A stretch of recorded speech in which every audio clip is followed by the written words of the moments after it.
सर्वप्रथम मी आपल्याला हे सांगू इच्छितो की मी ग्रामीण भागातून येतो। दसपडी विभाग हा पाण्यासाठी खूप अडचणीचा विषय झालेला आहे। त्याचप्रमाणे आपण जर विचार केला तर संपूर्ण रत्नागिरी जिल्हा हा पाण्यासाठी खूप अडचणीचा आहे। दुसरी गोष्ट,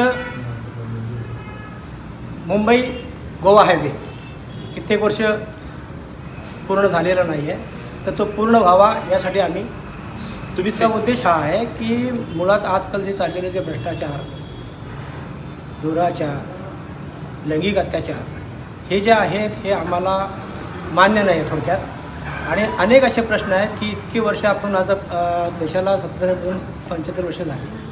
त्या 75 वर्षामध्ये ज्या सुधारणा व्हायला पाहिजे होत्या त्या झालेल्या नाही आणि त्यामुळे आम्ही आमचा असा विचार आहे सैनिकांचा, जर आम्ही उद्या जर आम्हाला जर एक चान्स मिळाला तर आम्ही या गोष्टीवरती लक्ष केंद्रित करू। आणि त्या ठिकाणी पाण्याची अडचण आहे, रस्त्याची अडचण आहे, गावोगावी जे आता टँकर जातात पाण्याचे, तो टँकरची पण परिस्थिती एवढी खराब आहे की पूर्णपणे त्यांना पाणी मिळत नाही आहे।